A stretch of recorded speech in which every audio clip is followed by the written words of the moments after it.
Hello বন্ধুরা, কেমন আছো সবাই? আবারও চলে আসলাম আজকে একটা ভিডিওর সাথে। আজকে তোমাদের যে ভিডিওটা আমি দেখাবো সেটা হচ্ছে হেয়ারস্টাইলের উপরেই। আর এই হেয়ারস্টাইলটা হচ্ছে ক্রিম্পিং প্লাস কার্ল দুটো একসাথে কি করে হয় সেটা দেখাবো। এটা অ্যাকচুয়ালি আমার মাথায় হঠাৎ করে এসেছিল।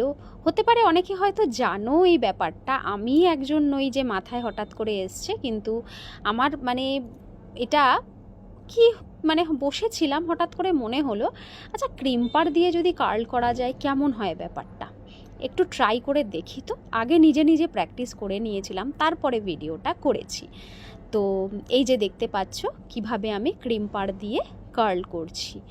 ফিনিশিংটা খুব ভালো এসেছে কিনা জানি না, জিনিসটা যত প্র্যাকটিস করবে তত ভালো হবে ফিনিশিং। এগুলো তো তোমার একদিনের ব্যাপার না। আমি যেরকম আমার হঠাৎ করে একদিন মাথায় আসলো আর আমি স্টার্ট করে দিলাম। এই যে কিভাবে করছো, তো ক্রিম্পিংও হচ্ছে প্লাস কার্লও হচ্ছে, দুটোই একসাথে হচ্ছে। তো ফিনিশিংটা দেখো কেমন আসছে, এই দেখো এই রকম আসছে। তো যত প্র্যাকটিস করবে ফিনিশিং তত ভালো আসবে। একটাই কথা বলেছি, প্র্যাকটিস মেক্স পারফেক্ট। যাই হোক, আরেকটা কথা বলে দিই, এই ভিডিওটা কিন্তু আমি দু পার্টে দেখিয়েছি। পুরো চুলটা এই ভিডিওটাতে হয়নি, পরের ভিডিও পার্ট 2তে গিয়ে তুমি পুরো চুলটার ফিনিশিংটা দেখতে পাবে কেমন হয়েছে দেখতে।